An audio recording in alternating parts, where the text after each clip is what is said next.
কৃষ্ণা রাধে রাধে। দেখো রেডি, চলো আজকে শনিবারে কি রান্না করি তোমাদের সাথে শেয়ার করি আর আড্ডা দিই। আজকে করবো বন্ধুরা শনিবার দিন খিচুড়ি। বাইরে বৃষ্টি হচ্ছে, এই দেখো আমি এখন মুগ মটর ডাল দিয়ে গোবিন্দভোগ চাল দিয়ে খিচুড়ি হবে। আমাদের দেখাই, এই যে মুগের ডালটা ভেজে নিলাম, মটর ডালটা ভিজিয়ে রেখেছি। দেখো গোবিন্দভোগ চালটা ধুয়ে রেখেছি। বন্ধুরা ডাল সেদ্ধ হয়ে গেছে, এবার চাল দিয়ে দিলাম আর আলুটা দিয়ে দিলাম নুন।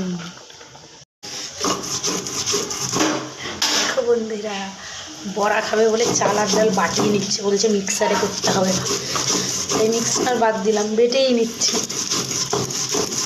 শিলনোড়ায় বাটার কিন্তু সব কিছু টেস্ট হয় ভালো। এইরকম করা বড়টা। এবার দিয়ে দিলাম হলুদ।